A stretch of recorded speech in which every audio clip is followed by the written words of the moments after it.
Fala galera, sejam todos muito bem-vindos. No episódio passado, tivemos a grata felicidade de conquistar o título da pré-temporada. Sabemos que era um campeonato difícil, porém lutamos do começo ao fim. Só que a gente sabe que a parte mais difícil está por vir, que é a La Liga Smart Bank, que é um campeonato difícil, equilibrado, com vários clubes fortes. E vimos a necessidade de a gente fazer uma análise mais profunda do campeonato e ver quais são os times mais fortes e mais difíceis, e pensando nisso, daí traçar nossa estratégia de pontos para conquistar o título, ou se não for possível, pelo menos o acesso à Série A. Esse primeiro grupo ele é formado pelos times mais fortes do campeonato. Entre eles estão Girona, Huesca, Real Zaragoza, Rayo Vallecano, Almeria, Cádiz. Então esses são os times que a gente encontrou e analisando profundamente, viu que são os times que têm um elenco mais forte, que podem trazer mais dificuldades para a gente. Financeiramente eles podem estar abaixo do nosso poderio financeiro. Porém, a gente sabe que com poucos esforços eles podem elevar o nível e mesmo a gente se reforçando, fazer frente a gente. O segundo grupo, ele é formado por 9 equipes. Ele é o maior grupo do campeonato, onde nós estamos inseridos. Por isso o grupo que vai trazer maior perigo para a gente. Por ser equipes do mesmo nível que o nosso, mesmo a gente tendo poderio financeiro maior, a gente sempre tem que estar atento nos confrontos contra essas equipes, porque não podemos perder muito pontos com essas equipes. E as equipes são Deportivo, que somos nós, Sporting Gijón, Málaga, Las Palmas, Elche, Tenerife, Alcorcón, Albacete e Oviedo. Esse último que vai ser o time da estreia nossa no campeonato. Por ser um jogo de estreia, a gente sabe que tem todo aquele nervosismo do primeiro jogo, mas temos que manter o foco e o planejamento e não perder ponto em casa. O terceiro grupo é formado por equipes mais fracas, onde eles têm um poderio financeiro e técnico mais baixo que os demais, inclusive a nossa.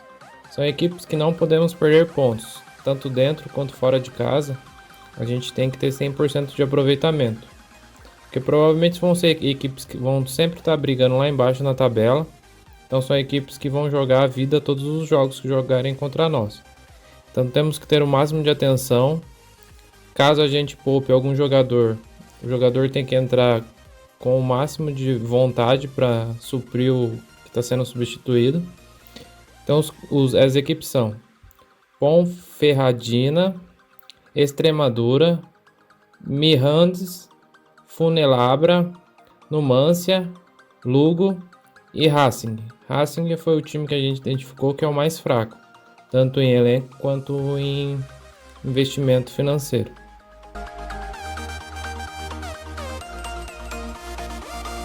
Agora vamos começar com o nosso calendário, que é onde nós vamos ter uma boa noção de nossas pretensões no campeonato, saber também as dificuldades que nós vamos enfrentar nesse primeiro turno.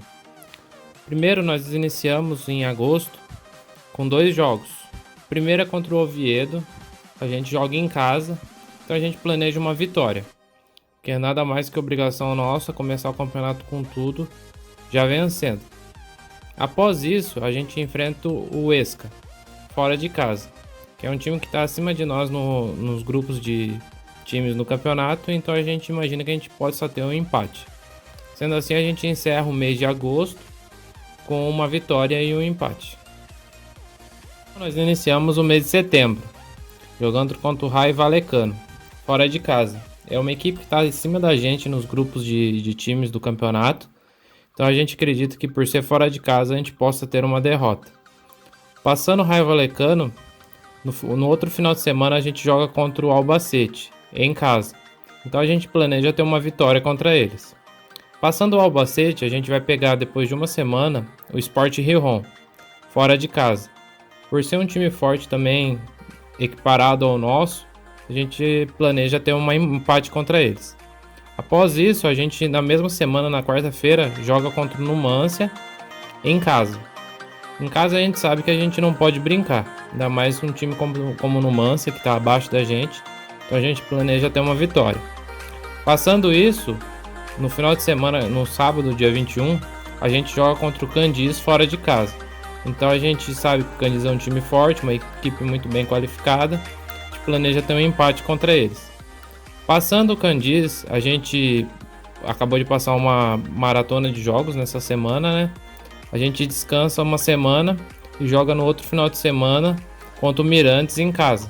Então a gente planeja uma vitória, sendo assim encerrando o mês de setembro com uma derrota e tendo 2 empates, mas a gente sabe que faz parte do campeonato essa variação e essa oscilação da equipe. Começamos o mês de outubro. A gente começa o mês de outubro no dia 1º jogando contra o Girona fora de casa. A gente sabe que é uma equipe muito forte, que provavelmente vai brigar pelo título do campeonato todo. Então a gente sabe que pode haver uma derrota ali contra eles. Sendo um time que está acima da gente no grupo de times, né? Um time muito forte. Passando por eles, a gente joga no dia 5 contra o Almeria em casa. Então a gente planeja ter uma vitória contra eles. Daí a gente folga uma semana e joga no início da outra semana contra o Las Palmas fora de casa. A gente sabe que a gente pode ter um empate contra eles. Passando eles, no outro final de semana a gente joga contra o Málaga em casa. A gente planeja ter uma vitória contra eles. Passando o Málaga, a gente encerra o mês de outubro contra o Racing, que a gente já analisou e viu que é um time bem fraco, com poder ofensivo e técnico abaixo dos demais. Então, mesmo sendo fora de casa, a gente planeja ter uma vitória. Sendo assim, a gente encerra o mês de outubro, que é um mês um pouco movimentado, com essa vitória contra o Racing. Então, começamos o mês de novembro, que vai ser um mês que vai ser essencial no nosso campeonato, porque vai ser um mês que a gente precisa ter 100% de aproveitamento. A gente vai jogar com times que alguns são times relativamente fortes, outros são times fracos, bem abaixo da gente, mas a gente não vai poder se importar para adversário, tanto fora quanto dentro de casa. A gente precisa ter 100% nesse mês de novembro, que vai ser um mês que a gente vai descansar bastante, então nada mais que obrigação da gente conseguir uma boa pontuação. Primeiro jogo a gente joga contra o Fuela fora de casa. Por ser um time mais fraco que o nosso, a gente planeja ter uma vitória. Após isso, a gente descansa uma semana e joga contra o Elche em casa. A gente planeja também ter uma vitória. Após isso, a gente joga contra o Extremadura fora de casa, que é um time bem mais fraco que o nosso, então a gente planeja ter uma vitória também. Após isso, a gente descansa mais uma semana e joga contra o Alcorcón em casa. Planejamos uma vitória também. E após isso, a gente encerra o mês de novembro contra o Lugo fora de casa, que é um time também bem mais fraco, que a gente planeja ter uma vitória. Sendo assim, a gente terminaria o mês de novembro com 100% de aproveitamento e provavelmente brigando pelas primeiras posições. Então, começamos o mês de dezembro, que é um mês que vai ter poucos jogos também, apenas 3, mas de bastante importância no campeonato, que um deles é contra o Zaragoza, que vai ser o primeiro no dia 7, que é uma equipe que provavelmente vai estar brigando com a gente lá pelo título, por ter um elenco super qualificado e ser uma equipe bem estruturada. Então a gente planeja que a gente vai jogar em casa contra eles, vencer. Depois a gente joga contra o Ponferrad fora de casa. A gente sabe que mesmo sendo um time mais fraco que o nosso, pode vir a acontecer a gente perder algum ponto para esses times. Então que seja contra eles fora de casa. Passando eles, a gente vai jogar contra o Tenerife, encerrando o primeiro turno e também o mês de dezembro, que a gente já vai jogar dia 21 contra eles. A gente vai jogar em casa, então a gente planeja ter uma vitória contra eles. Sendo assim, a gente encerra o primeiro turno com uma vitória. A gente teria nessa projeção 47 pontos. Claro que pode ser a mais do que isso, mas a gente não pode ter menos que 47 pontos, que já seria o mínimo que a gente pensa. Que a gente pensa em ter 100 pontos no final do campeonato. Então é essencial o primeiro turno ser um turno de boa pontuação. Precisamos anunciar 3 contratações com imensa felicidade. A primeira é o Lucas Biglia, volante, 33 anos, que vem do Milan. Foi uma compra que nós fizemos. Ele é um excelente jogador, experiente, que vai dar um peso maior ao nosso meio campo. Outra contratação é o David Tavares, 21 anos, ele vem por empréstimo do Benfica. Ele é um meio campo jovem, se a gente vê que se ele se destacar, a gente pode comprar ele. E também outra contratação é o João Pedro, 18 anos. Ele vem por empréstimo, o Watford. É um excelente atacante, novo, rápido, que também, se a gente vê que se destaca e vale a pena, a gente pode vir a comprar ele no final do empréstimo. Então, antes de começar o campeonato, que vai ser sempre feito antes dos jogos, a gente precisa fazer uma análise sobre o time que a gente vai enfrentar. Essa partida vai ser o Real Oviedo. É um time que joga no 4-4-2 conservador. A gente pode ver que não existe nenhum jogador acima da média. Apenas o goleiro tem o over 77. Este é um time bem equilibrado. Por a gente jogar no 4-5-1, a gente tem que tomar cuidado para o nosso atacante não ficar isolado lá na frente, no meio dos dois zagueiros. Então, nossos meio-campos têm um papel muito importante, que é superar esses dois volantes que eles têm e também ajudar no ataque. Então, a gente tende a ter uma superioridade no meio de campo, porque a gente também tem os dois volantes, então eles têm o papel de ajudar a marcar os dois pontas deles, mas principalmente se preocupar com os dois atacantes, para não sobrecarregar a nossa defesa.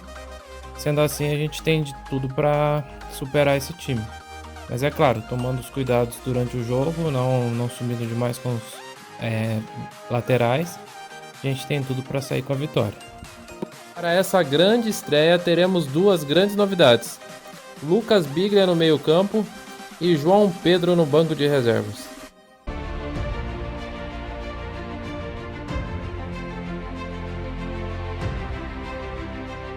Começamos mais uma transmissão aqui em La Coruña, na Galícia. Lindo mosaico feito pela torcida do Deportivo La Coruña aqui no estádio Abanca Riazor.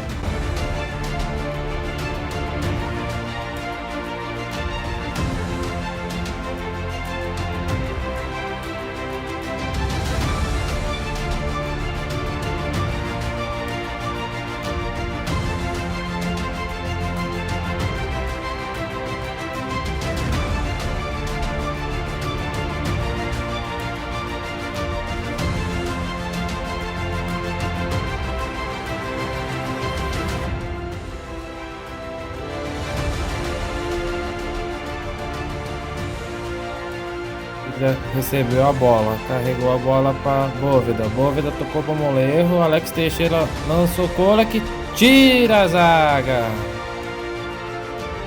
E o time vem saindo para o jogo. Soma tocou para Biglia. Biglia tocou para Bóveda. Biglia já está aparecendo para o jogo. Partiu para o ataque. Molerro já viu Biglia novamente. Tocou para Alex Teixeira. Ele carrega, viu Kolak. Kolak passou. Viu Alex Teixeira passando, chutou, defendeu o goleiro.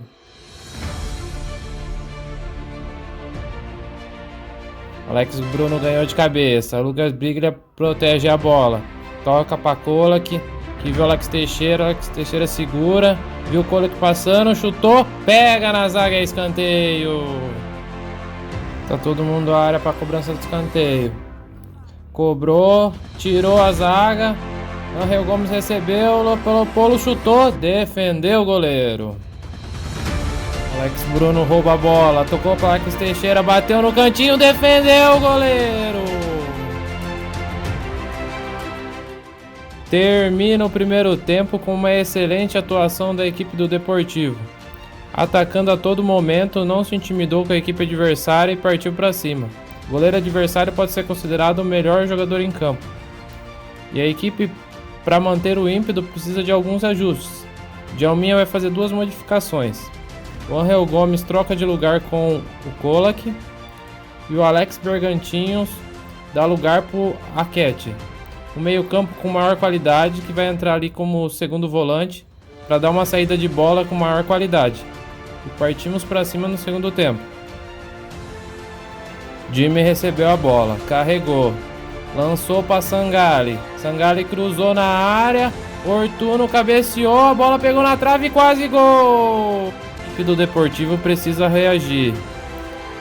Tomou a bola Angel Gomes, tocou para Kolak. Kolak carrega a bola, segurou um pouco, viu Danilo passando, lançou Danilo viu Angel Gomes no meio, chutou, No cantinho, defendeu o goleiro com a ponta dos dedos. Toca a bola de calcanhar. Angel Gomes toca de primeira. Biglia lançou. Alex Teixeira, ele cortou. Linda jogada individual. Bateu no cantinho, é gol. Gol!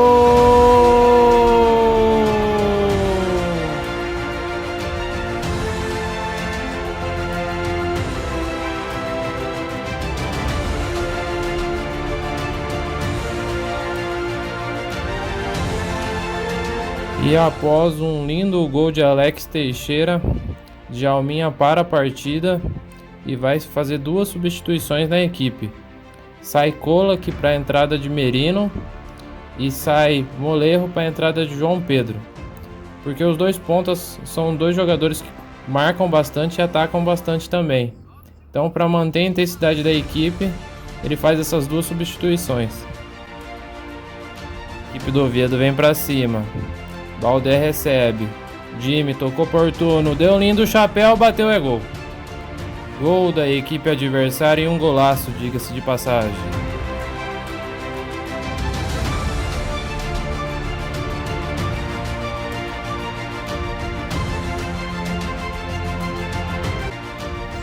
Angel Gomes vem buscar o jogo no campo de defesa. Tocou com o Paquete. Cat toca de primeira. Angel Gomes recebe e toca de primeira também. Sabin driblou o lateral, puxou pro meio, tocou para Angel Gomes, desvia no zagueiro. Alex Teixeira pegou de primeira, é gol. Gol! E é o segundo dele, tá jogando demais.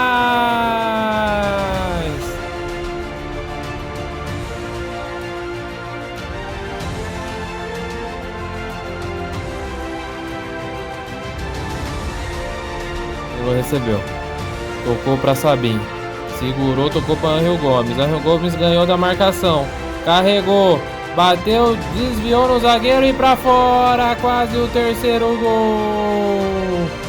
E não temos tempo para mais nada aqui. Termina a partida, uma grande vitória do Deportivo La Coruña.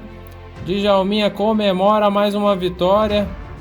E agora podemos ver também o grande nome da partida, Alex Teixeira, com 2 gols em 4 tentativas.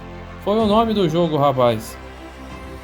E com essa vitória começamos com o pé direito essa nossa grande jornada, uma Série A. Dá pra ver nas estatísticas que a equipe jogou muito bem, não dando chance quase que nenhuma para a equipe adversária, apenas um chute deles. E na próximo episódio anunciaremos a última contratação e vai ser uma grande contratação, um nome de peso para o elenco. Se você não quer perder essa série, se inscreva e ative as notificações.